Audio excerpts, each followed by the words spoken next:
paca. Chispa y muelle.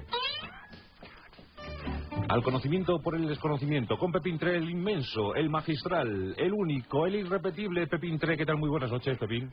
Bien, pero no. Tampoco era necesario. Exactamente, no, o sea, quiero decir, ahí te has lanzado tú de una manera, yo sé que pues, sí, tienes alegría, tienes este hombre, pero vamos, no hay que tampoco, no, una cosa más comedida. Más comedida. Más comedida, una cosita normal. Bueno, pues una cosita normalita. El somero. Sí, eso es, parco.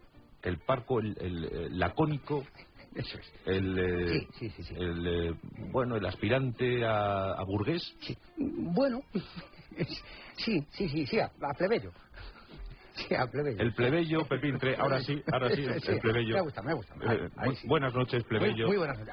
Ahora te contesto yo con la misma alegría con la que tú me has anunciado a mí. Sí, plebeyo sí me gusta. Sí, así te gusta. Sí me gusta. Así te gusta. Sí. Bueno, ¿cómo ha ido todo? ¿Cómo ha ido la semana? Ha ido estupendo. Durmiendo, preparando. Porque yo me gusta todas estas cosas que luego aquí tratamos y todo eso, pues hay que documentarse, hay que prepararse y la mejor manera de hacerlo es dormir. Dormir es donde el humano da su dimensión máxima. Vivificas, ¿verdad? Efectivamente. No solamente lo hago por mí, lo hago por la sociedad. Está demostrado que el humano y la humana es donde damos nuestro máximo quehacer. Sí. Y además lo mejor de nosotros mismos lo hacemos durmiendo. Muy bien. Bueno, pues vamos con nuestro editorial. Sí. Ahí tenemos Madrid 2012. ¿Estamos ya en 2012? No, de momento estamos en el 2005, pero el Comité Olímpico Internacional ha elaborado ya su expediente sobre la cualificación que ha recibido cada capital aspirante al trono, aspirante a los Juegos Olímpicos. Sí. Y entonces tenemos una altísima recomendación en París, una altísima recomendación en Londres y una recomendación en Madrid. En Madrid. O sea, que somos recomendados. Sí. Ya, pero ¿quién nos recomienda en estos...? El COI. El COI. El COI. El COI. Entonces... está incompleto, ¿no? Está incompleto, sí. Está incompleto. Fíjate, me sonaba a mí como que tenía una sílaba más. Sí. Ya. Entonces, el 6 de julio se dilucida en Singapur, en la que lo han puesto lejos. Claro, para que no se enteren los de París ni los de Londres, ni los de Madrid, claro. ¿Qué capital va a ser la privilegiada?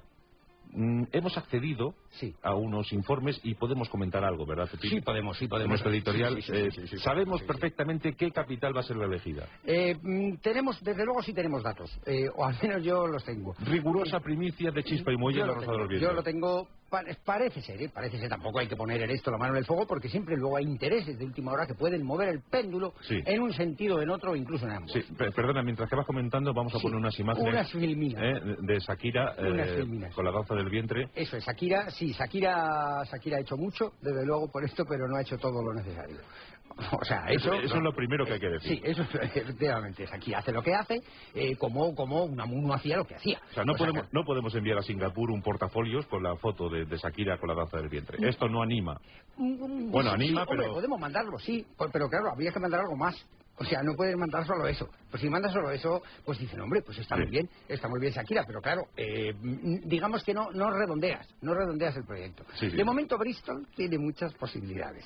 O sea, apuntamos Bristol. Bristol, ponle un asterisco. Un asterisco. Bristol. Luego tenemos también Praga, y Praga ponle admiraciones. Praga, admiraciones. Ahí tienes Filmina de Bristol. Aquí tenemos el puente de Carlos, el puente de Carlos en bella vista de... Sí, Carlos Felipe de Orleans. De Praga. De Praga. Y tomando nota porque esto es un avance que Pepín nos ofrece. Es que son ciudades que habían quedado, pues quizá a veces pasa eso, ¿no? Quedan veladas por el resplandor y por el oropel. Sí. El oropel, nunca mejor dicho, que tienen otras ciudades que tienen emblemas. Pero estas ciudades, sin embargo, pues quizá son menos vistosas comparadas con otras, pero sin embargo, en su esencia, sí tienen todo lo necesario. O sea, lo que necesita una capital que aspire a las Olimpiadas es que su suelo sea firme. Y fértil. Fértil y firme, efectivamente. Huertas en derredor.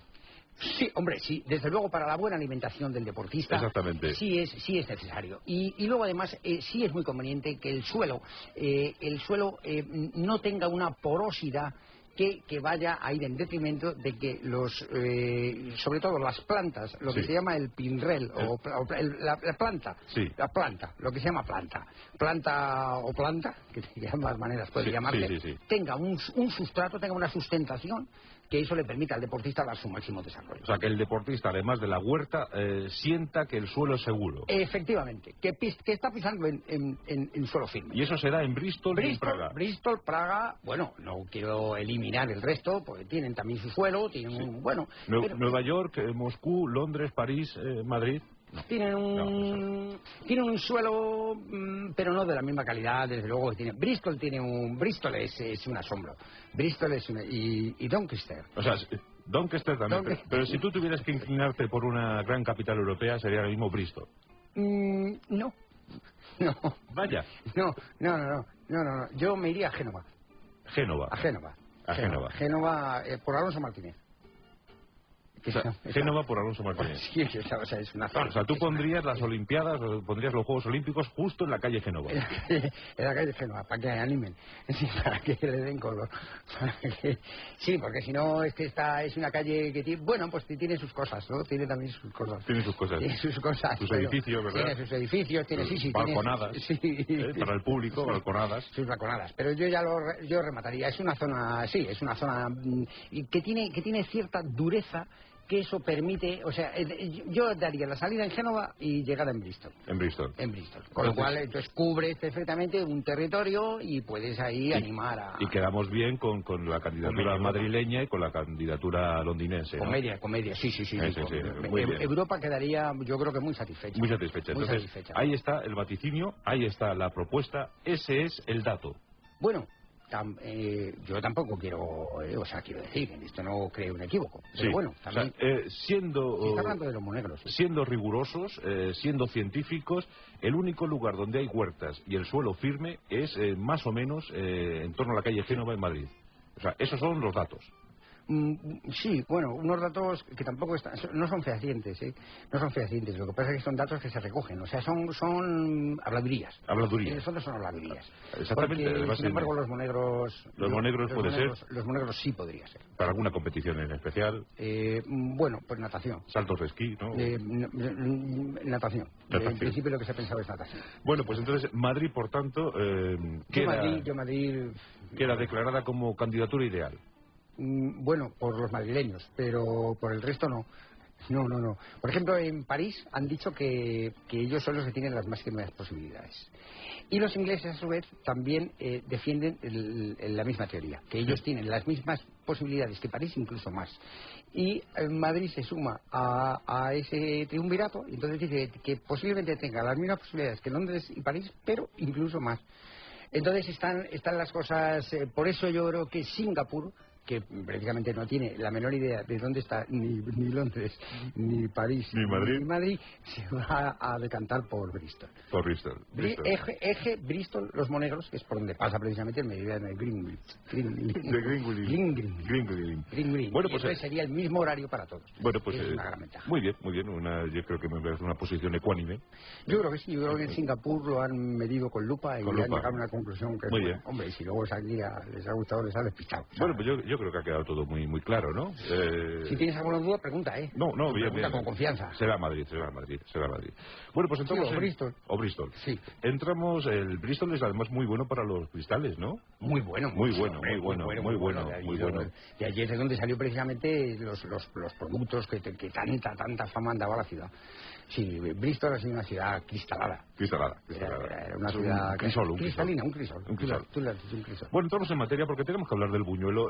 Pero se están diciendo muchas cosas, y no todas acertadas, sobre el buñuelo y su incidencia en la cultura europea. Pues vamos a poner un poquito los puntos sobre las is. ¿Qué datos tenemos sobre el buñuelo? El buñuelo, yo me gustaría, si es posible, me gustaría centrar en este asunto en Europa. Sí. En Europa, quiero decir, no entremos en el hinduismo. Eso es, por favor. El hinduismo es una cosa. Por favor. Por supuesto... Muy doloroso este enfrentamiento entre el buñuelo y el hinduismo. Claro, no tiene nada que ver. Calcuta está donde está, por supuesto que sí. Singapur. Y Singapur también está donde está, y cada cosa tiene su esencia. Sí. Porque si estamos hablando de Calcuta, estamos hablando de Madrás, o madras, que de las tres maneras puede denominarse. Estamos hablando de tantas y tantas ciudades. Pero ¿por qué no vamos a hablar del buñuelo? Y no vamos a hablar del buñuelo en Europa. En Europa. Nuestra casa. Sí, bueno. Nuestra casa europea. Nuestra casa... Sí, nuestra casa europea, sí. ¿Cuándo nace el buñuelo? Pues se conoce en Europa, surge finales de siglo, principios del siguiente. Entonces ahí hay un primer movimiento Bueno, ten en cuenta que el buñuelo desbanca al miriñaque. O sea, primero fue el miriñaque. Primero, sí, culturalmente sí. Culturalmente el miriñaque tenía una importancia plena. Fue el abanico, luego fue el miriñaque y luego el oropel. El oropel. Fueron las tres, digamos, sobre el trípode sobre el que luego el buñuelo pues es capaz, no solamente estamos hablando de alcaloides. Alcaloides, sí. Estamos hablando de un alcaloide. Sí. El buñuelo como tal, como alcaloide, como glutamato. Glutamato. Que tiene glutamato y alcaloide. Exactamente. Glutamato, alcaloide y viento. Y viento. Exactamente. Que luego el buñuelo, gracias al glutamato, deriva hacia el gusanito. El gusanito que tú... Sí, el gusanito. Pero el gusanito es más insano. O sea, el gusanito es una moda, pero es una moda pasajera. Sin embargo, el buñuelo permanece. Voltaire lo acoge. Voltaire es uno de sus más grandes defensores, y no solamente Voltaire, sino luego ya en tiempos modernos todo el cine de Buñuel. Lógicamente, ¿de dónde deriva el cine de Buñuel? Pues lógicamente de este objeto que estamos diciendo, porque el Buñuel toma el nombre de Facundo Buñuel. Facundo Buñuel, que era tío abuelo por parte del tío y del abuelo, del cineasta. O sea, en su época parisina. En su época parisina. Podemos ver a Facundo Buñuel portando buñuelos. No, él no. No se dedicaba al negocio. No, sí se dedicaba. Era el ideólogo. Hombre, él lógicamente era un diseñador. Él diseña el buñuelo y luego ya deja que cada uno a su libre albedrío. Él se retira. Él lo difunde.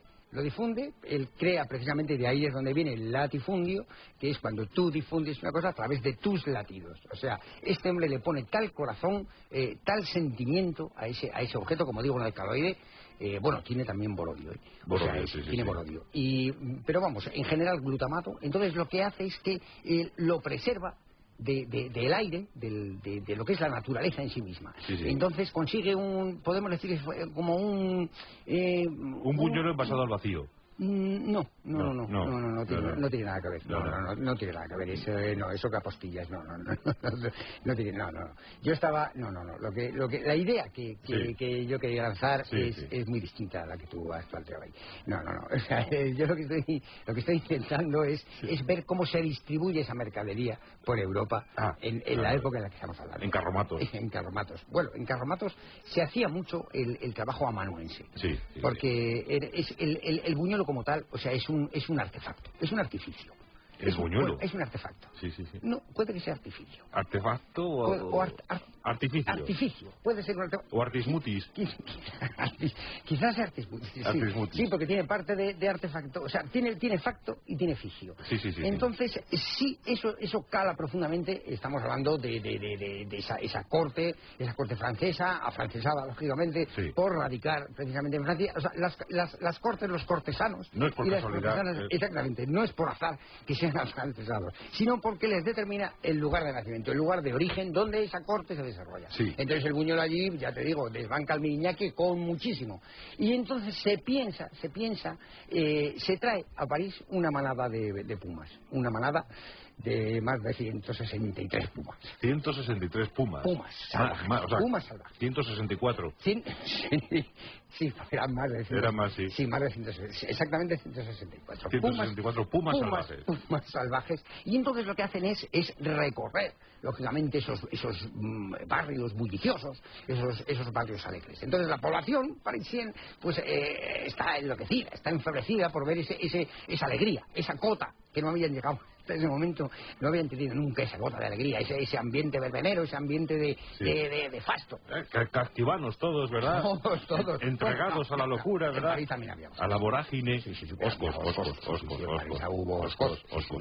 Lo que pasa es que, lógicamente, los Pumas fueron los primeros a los que devoraron de una manera, por supuesto, inconsciente, de una manera juguetona. Sí. Juguetona. Entonces ahí la corte tiene que intervenir y aparece la figura del lancero bengalí.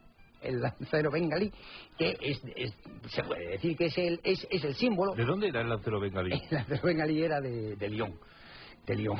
Estaban cerca. Estaban muy cerquita. Era el lionés. Lo que se llamó luego el Credit Lyonnais. El lioncero bengalí. Lioncero bengalí o Credit Lyonnais. Credit Lyonnais. O Wagon Smith, que también. De las 4 maneras se puede llamar. Entonces surge, esto se puede decir es una especie de secta. Es una secta alrededor del buñuelo. El buñuelo se le erige, lógicamente, además de una manera muy merecida, pues como un tótem. Como un tótem. O sea, el buñuelo ya como tótem. Como tótem, sí, al no estar en mi niñaque, pues algo tenían que tener. Ocupa el nicho natural del miriñaque. Si no está el miriñaque, no está el abanico, no está la peineta, pues entonces acogen el buñuelo. Hasta ahora las palabras que hemos utilizado se pueden resumir en miriñaque, abanico, buñuelo. Buñuelo, sí. Oropel, si quieres.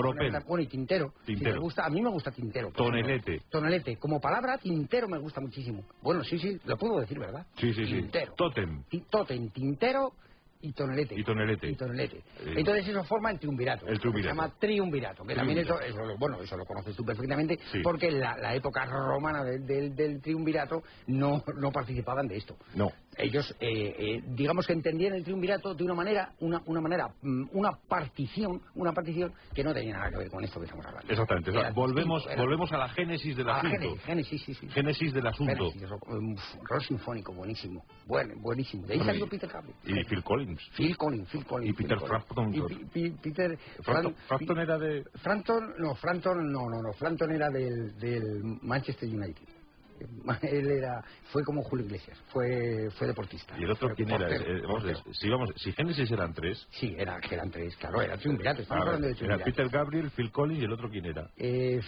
Pues era... ¿No era el Michael Rutendorf. Michael Rutendorf, que luego hizo Mike and the Mechanics. Exactamente, porque lógicamente, pero eso fue por una necesidad familiar. O sea, en el momento que Génesis como tal dejó de tener digamos, unos ingresos constantes, los padres de este muchacho dijeron, ya está bien de trabajar. Ya está bien de tontear. Entonces, este muchacho monta Midas, tubo de escape. Grandes tubos, a lo que es Midas. Asistencia a domicilio. Entonces monta Mike and the Mechanic, distribuye lógicamente y es el que lleva todo, bujías Bosch, lleva todo. todo. Y el Peter Gabriel monta el Womat ¿no? El Womat no lo monta él. No, Pretty Woman. El Pretty Woman. Y Phil Collins hace lo del libro de la selva, ¿no? El libro de la selva, que eso es, hombre, digamos que entra en este tema, pero de una manera ya tangente. De una manera tangencial. Sí. De una manera tangencial, porque el libro de la selva, a pesar de, desde luego, Kipling. Volvemos otra vez a Europa. Kipling, el poeta del Imperio Británico. Y los lanceros bengalíes. Aquí es donde resurge, si todo parece que todo es gratuito, y sin embargo todo tiene un hilo conductor, un hilo finito, pero hilo. El lancero bengalí. Sí. Llevando el buñuelo inserto en la punta de la lanza, de ahí lo de lancero. Efectivamente, del buñuelo, efectivamente, porque lo de menos en un lancero era digamos, el arma en sí misma. Sino la capacidad de sostener un buñuelo. No solo uno, no, ten en cuenta que había el séptimo regimiento de Winans. Se llevaba más de 6.800 buñuelos por lancero. 6.800 buñuelos 6.800 buñuelos por lancero. Y entonces todo eso lo tenían que distribuir entre la corte. Y entonces eso formaba parte de lo que se llamaba en aquella época se llamaba la impedimenta. La impedimenta. O sea, el uniforme tenía que ser impoluto. O sea, el buñuelo nunca podía faltar. Nunca. Ni las sombreras. Tenían que llevar hombreras, una chatarrera que cruzara el pecho, luego 6 me parece que eran 6 decímetros cúbicos. De balas. Sí, de balas por habitante, y luego lo que es ya el medallaje. O sea, cuando un joven lancero bengalí se ponía por primera vez el uniforme... Eso era tremendo. Su madre orgullosa le entregaba las sombreras, las chatarreras y los buñuelos. Sí, los buñuelos iban ya insertos en el propio armatoste. En la lanza. Nunca mejor dicho, efectivamente. Entonces eso se distribuía en la población, se hacían, digamos, ofrendas. Eso era una ofrenda. Una ofrenda al sol. Eso siempre, los lanceros siempre que veían el sol, por eso los lanceros intervenían muy poco en batalla. Exacto, porque en cuanto ellos veían el sol... Decían, aquí mi buñuelo. Y postrábanse, se daban unos ligeros golpes de abdomen contra el arenal. Contra el arenal. Entonces, si tenían la desgracia que subía la corriente, entonces se llevaba a los lanceros y desembocaban todos en el Ganges. De ahí la poca batalla que dieron estos hombres. Muy poca. Terminaron en el Ganges la mayoría. En el Ganges la mayoría. La mayoría. Bueno, ahí está la historia de... El buñuelo ha sido así, y sigue siendo. Sigue siendo. Con su aceitito, ¿verdad? Ni mucho ni poco, lo justo, ¿eh? Eso es, ni poco ni mucho. Y luego además el relleno, precisamente la gracia que tiene este buñuelo, y por lo que además ha sido interesante dentro del mundo de la repostería, es por el relleno inexistente. O sea, es ese buñuelo de viento. El buñuelo de viento precisamente recoge ese nombre, porque primero lo utilizan como velas, o sea, como velamen. Primero se utiliza como velamen. Cuando los hermanos Pinzones se acompañaron, ellos sustituían cualquier velamen que tuviera una fractura por buñuelos. Por buñuelos, efectivamente. Y eso lo recoge luego él en su cine.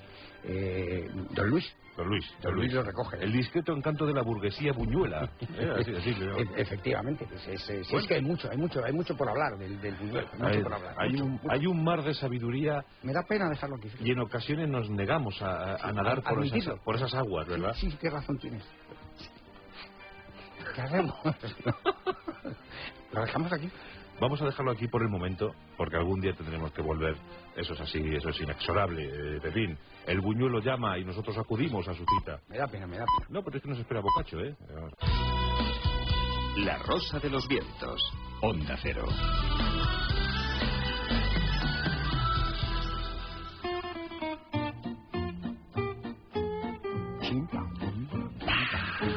Chispa y muelle. Al conocimiento por el desconocimiento, Grupo Tomatone. Grande entre los grandes. ¿Sabemos algo? Pues no sé qué decirte, no sé, o sea, sabemos algo, pero no... ¿Tú me estás contando todo? Sí, yo ¿Tú me cuentas todo? Sí, yo intento mantenerte informado al día, o sea, vamos... Claro. Sí, la cuña.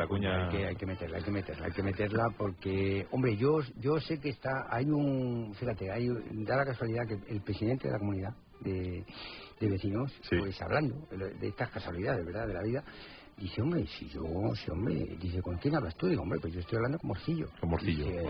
Pues ese hombre ha estado por aquí, ha vivido aquí en el barrio. Digo, pero no lo sabía. Dice, sí, yo he tenido confianza con él. Dice, si te parece, yo le voy a mandar una misiva. ¿Una misiva? Sí, él me ha dicho, yo es que no quiero entrar tampoco en detalles, ¿no? Sí.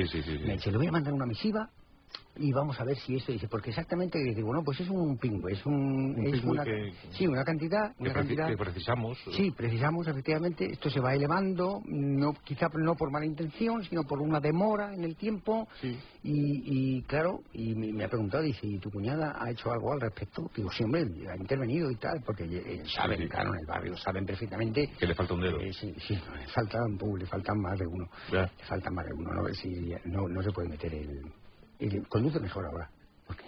Porque no. Con el claro, sí, no se entretiene. No se entretiene, claro. Los apéndices. Es lo que pasa cuando no tienes dedos, que ya te centras más. Sí, vas más a la conducción. Vas más a lo tuyo. Pero bueno, con lo de grupo, pues así estamos. Hombre, de todas maneras, yo confío, porque cuando él hizo la oferta esta que nos iba a mandar, nos hizo 2 ofertas. Nos mandaba unos llaveros del Atlético de Madrid. Sí, del Atlético de Madrid. Me parece que eran pues 60 y tantos mil llaveros. Y luego nos mandó también toneladas de aceite. Bueno, dijo que mandaba, pero yo desde luego en el buzón yo estaba mirando y fíjate que 11.000, me parece que eran 11.000 toneladas de aceite. Sí. 11.000 toneladas de aceite se tiene que ver, o sea, pues yo lo habría visto seguro, me lo habrían dejado a la puerta. En todo caso, atendemos la demanda de nuestro patrocinador, o supuesto patrocinador, Grupo Tomatone, y nos centramos en el arte italiano, en la literatura italiana. Hombre, esto le va a gustar. Esto le va a gustar a Krupo. Yo he elegido eso precisamente un poquito, no quería decirte nada, pero he elegido esto de una manera un poquito velada para ver si por ahí le interesamos. Sí, muchos pensaréis que Boccaccio fue un gran local de la noche madrileña. Lo fue. Pero claro, ¿dónde está el origen? Sí. ¿Por qué un local de la noche madrileña llevaba el nombre de Boccaccio? Claro, porque primero iban a ponerle la Toscana, pero claro, le dijeron, no es comercial. No es atractivo. No es comercial, efectivamente. Entonces eligieron, pero bueno, en cualquier caso, lo que sí quiero dejar muy claro es que esto es Italia. Italia. O sea, Italia, cuna de alguna manera de ese gran prepostre, de Krupo Tomatone, que siempre le tenemos en nuestro pensamiento. Nuestro gran magnate, ¿verdad? Bueno, no lo sabemos aún. No lo sabemos, no lo hemos podido constatar. La grandeza de este hombre está por demostrar, sí. Pero bueno, nosotros de luego confianza plena, plena. Es cierto que Boccaccio es conocido. Sí lo es. Boccaccio en su momento fue una insignia de la noche madrileña. Sí. Bueno, pero eso no quita para que hablemos del artífice. El artífice. Sí, señor. Giovanni Boccaccio, el joven Toscaní, llamado así por su nacimiento. ¿Por dónde nació? En Toscana, en la Toscana. Por eso le llamaban. ¿Por eso le llaman Toscaní? El joven Toscaní. Sí, y Toscanini nació en la también. También. Que nació 2 veces. Nació primero en 1700 y algo, sí. Y luego volvió a nacer a finales del siglo ya y principios. Bueno, pero tampoco vamos a entrar a valorar los gustos de la gente. No, porque al fin y al cabo no vamos a hablar de Toscanini. O sea, si la gente quiere nacer 2 veces, nosotros... Que nazca las que naturalmente. Respetamos nosotros, eso. La libertad individual, eso es intocable. Boccaccio. Bien, de Boccaccio se pueden... Hay 3 fases de Boccaccio. Sí. La primera... que es el Boccaccio niño. La segunda... Que es el Boccaccio adolescente. Y la tercera... Que es el Boccaccio maduro. Incluso habría una cuarta, lo que pasa es que no fue un hombre, no se puede considerar que fuera un hombre longevo. Podría haber llegado a esa cuarta, que sería ya ese Boccaccio... crepuscular sí. O en un estado de ancianidad. Pero vamos a centrarnos hoy en las 3 primeras. Las tres primeras. Boccaccio niño es un niño que no saca más de un palmo a cualquiera de los otros niños. Es un niño normal, bajito. Un niño bajito. Un niño bajo. Recortadito. Recortado en su dimensión y un niño. Le llamaban Boccacino. Boccachete también. Boccachete, sí. Boccachete. ¿Casquivano? Fuelo posteriormente. ¿Osco? Como niño pasó una época de osquedad, pero fue por su relación con Petrarca. ¿Hasta qué edad fue niño? Fue niño hasta los... Él consideróse, y su familia se lo admitió, hasta los 31 años. Hasta los 31 años fue niño. Fue niño. Después estuvo yendo a la escuela de mercaderes, porque su padre era mercader, y entonces su padre quería que permaneciera en eso. Y él, de hecho, se inicia en el mundo de la mercadería. Él lo que hacía era cambiaba zuecos por catedrales. Lo que pasa es quiero decir, había zuecos, quería todo el mundo, pero catedrales, pues sí. No todo el mundo pues estaba dispuesto a tener una catedral. Una catedral. Zuecos sí, los zuecos sí. Entonces, sí. Él recogía los zuecos, pero a la hora de dar las catedrales decían, no, ¿qué hago yo con esto, Boccachete? Sí. Y ahí se encuentra con un problema de almacenaje. Porque zuecos tiene muchísimos, pero sí. Es que catedrales tienen más y no les da salida. Sí. No sabe cómo colocar esta preciosa obra arquitectónica y entonces coloca a los zuecos, pero como los zuecos él tenía que pagarlos porque lo que hacía es que hipotecaba las catedrales para poder pagar los zuecos. O Borceguís, que también confeccionó los... ¿Cuándo destaca el Boccaccio niño? Pues cuando deja de serlo. Pasamos ya a la segunda etapa. A la segunda etapa, que es ya la Boccaccio etapa... joven. Sí, joven, adolescente o mocete. También se le llamaba mocete. Mocetón llega a serlo, pero... Bueno, mocetón nunca fuelo. No. Nunca fuelo. Mantúvose en una estatura que se supone, porque esto ha habido mediciones, con el carbono 14 están entre el 1,10 y el 1,36. O sea, nunca rebasó el 1,36. Sí, lo rebasó. Ah, lo rebasó. Sí, porque luego se hizo prueba con el carbono 16. El 14 dio hasta 1,36, pero cuando se hizo pruebas con el carbono 16 ya dio más. Dio hasta 1,44. Eso nos habla ya de una talla. Una talla, efectivamente. Él ya tenía talla, o sea, él ya era lo que se llamaba también talludito. Era el boccaccio talludito. Sí. Entonces ahí es cuando empieza él a manifestar esa inclinación literaria. Sí. Esa inclinación literaria. ¿Cuándo llegan sus obras? ¿A dónde? ¿A dónde tenían que llegar? Pues ¿no enviaba él obras? Bueno, él sí, las enviaba, pero las enviaba con los zuecos. Entonces la gente se quedaba más siempre con los zuecos. A lo mejor las contrataba. Con las obras, claro, las obras era su contrata. A la vez que hacía lo de las catedrales, pues subcontrataba y se había que hacer. Él hacía de todo. En Florencia lo arregló todo. Él hacía sobre todo trabajo de esto de saneamiento. Sanear. O sea, él contrataba la cuadrilla y saneaba. Si veía que a lo mejor, pues, o bien en Florencia o en Siena, pues tenían su tal, pues él liquidaba, él lo pulía. Él lo dejaba un poquito pulido. Bueno, en realidad era su verdadero oficio. Era maestro de obras. Sí fue. ¿Estás hablando de cuando era niño? No, cuando era joven, cuando era joven, sí. Cuando era mocetón, mocete. Sí, cuando era mocete. Maestro de obras. Sí, era mocete. Llevaba, de hecho, él puso de moda en lo que era entonces la intelectualidad italiana, la bota alta de goma. La bota alta de goma. Que luego se utilizó para pescar atunes. Con sombrero tiroles. Sí. Pero eso fue en otros tiempos. ¿Cuándo llega el reconocimiento social? El reconocimiento social le llega ya muy tarde. Le llega muy tarde. Él era un grandísimo admirador de Dante Alighieri. Dante Alighieri. Dante Alighieri. No vivían juntos. No vivían juntos porque Dante vivía en su casa, en el domicilio. Sí. Se llamaba la Casa Alighieri. La Casa Alighieri, que era donde vivía Dante. Y sin embargo... la famosa triada cultural italiana, Petrarca, Dante y Boccaccio. Petrarca, sin embargo, sí vivían juntos en la calle Madonna. En la calle Madonna, en el número 6. En el número 6. En el número 6 de Florencia. En la calle Madonna. Exactamente, en la calle Madonna tenían una preciosa, lo que se llamaba entonces residencia capitalina. Sí. Una residencia capitalina con los techos acristalados. Vamos, un ático. Era un ático, lo que pasa es que estaba en la primera planta. Era un ático lo que se llamaba a nivel de calle. El ático de primera planta. El ático de primera planta o portería. Que de ambas maneras se podía denominar. Vamos, que vivía de las obras y de la portería. Sí, exactamente, de la portería, pero eso también era por el interés y por quizá ese instinto literario era lo que hacía que él se fijara en los detalles. Sí. Él era empieza siendo un narrador tremendo, porque quizá también por ese oficio de mercader en el que tenía, claro, no era fácil colocar zuecos a cambio de catedrales o viceversa. Eso le marcó mucho. Eso le marcó muchísimo y luego en todos los cuentos eso sale. Los cuentos, cuando escribe primero, empieza poquito a poco. Empieza escribiendo un cuentecito, luego otro, y hasta que ya consigue tener unos cuantos y ya pues entonces... Recopila, ¿no? Recopila, cuando hace el Decamerón. El Decamerón. Que bueno, eso fue también, ahí hubo limpia, o sea, se le dejó nada más que, lo que en aquella época era admisible. Porque él trató mucho del bestialismo. El bestialismo.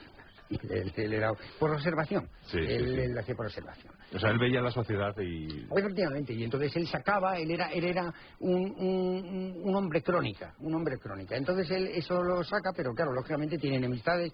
El Papa Bonifacio se pone de uñas. Sí. Entonces él ve que está en un momento peligroso y es cuando recoge, digamos, toda su sabiduría y la guarda en una especie de canuto. Exactamente. Lo que se llamaban los heredados de los papiros era una especie de cilindro. Un cilindro con tapa. Y el Decamerón, claro, supongo que por 10 cuentos, ¿no? Sí, 10 cuentos, 10 cuentos, pero que luego se multiplican.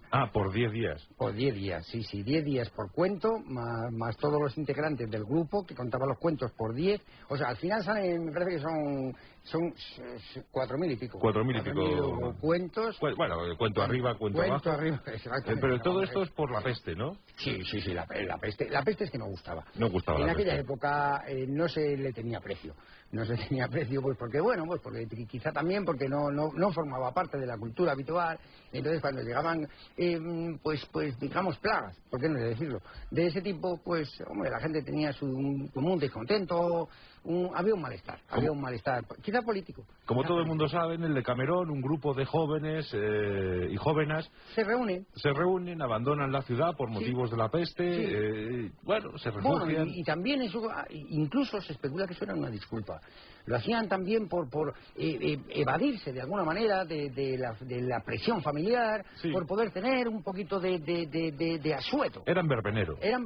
Realmente eran verbeneros. Y claro, se refugian en una hacienda y allí, pues en un molinar. Para matar el rato. Sí, eso es. Para matar el rato. Eso es, por cubrir el ocio. Empiezan a cubrir. Y mientras que cubren el asunto, pues van contando. Efectivamente, hacen sus reflexiones en voz alta, cuentan sus historias, cosas, además cotidianas, porque eran cosas que eso estaba en la familia de todos. Eso se veía venir. Entonces, pues fue así se preparó el Decamerón. Sí, pero bueno, eso fue luego ya posterior, eso fue ya con Gutenberg. Eso fue con Gutenberg, porque hasta ese momento lo que hacían, lo pasaban, era siempre, el Decamerón fue oral. Siempre fue oral. Sí, era lo que entonces se llamaba sexo oral. O sea, que era hablar de unos temas sexuales, pero pasando de boca en boca. De boca en boca. O sea, eso no estaba recogido precisamente por la presión de Bonifacio. No fue escandaloso. No lo fue. Bueno, lo fue. Sí, lo fue en su momento, pero luego lo que pasa es que se cubrió también, se le echaron. En aquella época eso se cubría. Se echaba ceniza, se echaba estiércol y luego se ponía paja seca. Y entonces eso simplemente hacía un fermento, salían unos gases, esos gases se metían en un frasco y se mandaban. Se enviaba a quien tú quisieras. ¿Cómo acabó Boccaccio? Bien, muriéndose, vamos. Acabó como casi todos. Acabó bien en su momento. Hombre, tuvo un amor muy bonito.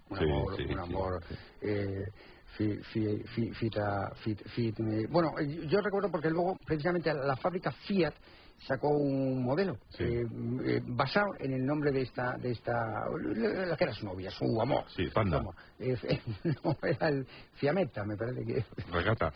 No, era. Estilo. Bueno, era un coche utilitario, pero tenía las pestañas muy largas. Y llevaba tacón de este topolino. El topolino, lo que se llamaba el tacón topolino. Bueno, pues claro. Y eso es Boccaccio, puro. Boccaccio, sí. Giovanni Boccaccio. Llevaba siempre un cucurucho. Por eso le llamaban cucuruchones. Sí, le gustaba, digamos que formaba parte de su personalidad. Sí. Entonces siempre que veía, como no era un hombre de una talla, pues con el cucuruchón. Como que llegaba un poquito, ¿no? Mira Giovanni. Es verdad. Mira Giovanni. Bueno, pues, y Dante Alighieri le respetó mucho. Aunque no se trataron, no se conocieron. Él conoció su obra, pero vamos, no. Ahora Petrarca, ya hablaremos de Petrarca. Sí, Petrarca estuvieron, es que eran tete a tete, eran cabeza con cabeza. Eran bicéfalos. Bicéfalos. Se cambiaban. Eran rusos en realidad. Bueno, sí se ha dicho que Petrarca era un hijo natural de la Salina Nicolina. Lo que pasa es que luego ya Miguel Strogoff ahí se encarga, digamos, de mantener una serie de noticias congeladas, de tenerlo bajo presión. Porque entonces los zares eran prebostes. Vamos con nuestra consulta para Pepín 3. ¿Qué tal, Martín? Hola, muy buenas noches. Adelante. Comenzamos con Timoteo. Timoteo. Mi cuestión está relacionada con las conferencias que el señor Tre imparte cada domingo por la mañana en la lavandería que regenta en la bonita localidad de Narboneta, en Cuenca. Pues bien, el domingo pasado me llamó profusamente la atención, nos comenta Timoteo, la manera en que cerró su conferencia don Pepín. Me refiero a la ya famosa frase: Carlos Canales no es humano, es originario de Raticulín. ¿Se reafirma, señor Preboste? No, eso es... hay cosas que... Es un infundio. Es un infundio, efectivamente, eso es un infundio.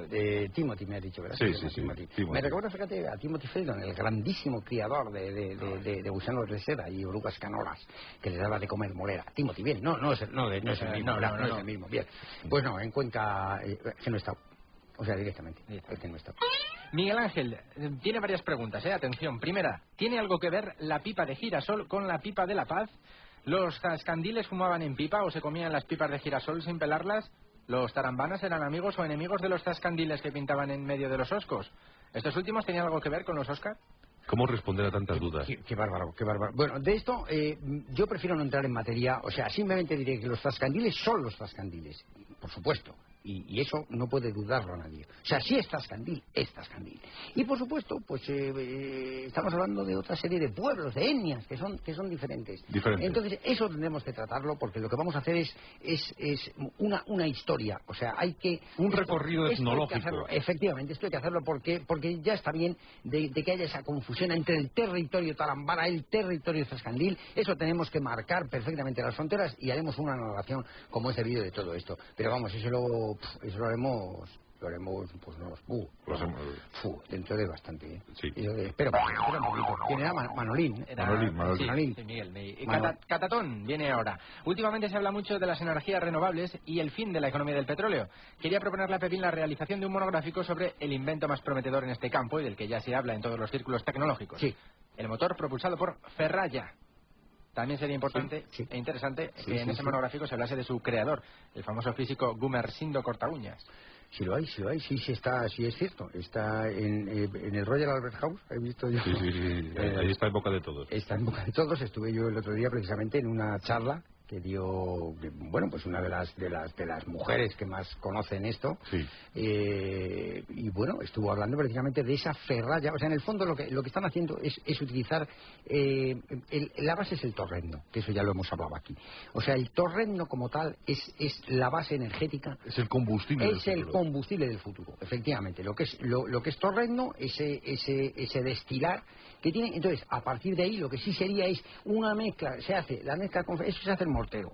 Eso va en mortero. Eso va sobre un lecho. Eso lleva lecho de alcaparras. Sí, se puede poner lo que es verdurilla. Se puede poner, sí, una alcaparra, puedes poner pepinillo, y entonces se pone en fino lecho y sobre eso, sobre lo que vaya el aglutinado que lleva porcelana, torrendo y lógicamente ferralla. Entonces con eso queda todo eso, digamos que queda como en amalgama, sí. Efectivamente. Está estratificado, pero en amalgama. Y entonces eso no tiene más que pincharlo con unos electrodos y entonces surgen chispas. Gonzalo dice Pepín. Ahí va, Chichimba, chimba, mamamba. Sí, bueno, estos son unas onomatopeyas. Esto lo utilizaban mucho los masái. Esto es precisamente, él está utilizando un idioma masái, que era cuando se acercaban los ingleses a los masáis. En el plenilunio. Esto lo decían en plenilunio. En plenilunio. Efectivamente. Y esto, fíjate, me recuerda precisamente esas bandadas, nunca mejor dicho, de pumas salvajes, que siempre acompañaban a los masáis, y ellos era una manera, digamos, de organizar el rebaño. Y me llama la atención que este joven, fíjate cómo recoge, será más ahí. ¿Y la última? Sí, la última, bien, pues atención, porque dice, somos un grupo importante a nivel mundial. Nos dedicamos a la industria hipercuántica neutral y componentes afines. Somos un grupo que ayudamos a las ciencias y las artes. Hemos detectado que nuestro fiel y más colaborador camarada llamado Morcillo nos ha engañado en estos últimos meses. Mira, otra vez, la estela de Morcillo, Han comprobado, nos comentan en el mail, que todas las transferencias monetarias que se han enviado a Chispa y Muelle no han llegado a su destino y tienen ciertas dudas. Resulta que Morcillo se ha quedado con la pasta. Tienen noticias de que se ha comprado un Simca 1200 trucado con asientos de bolas.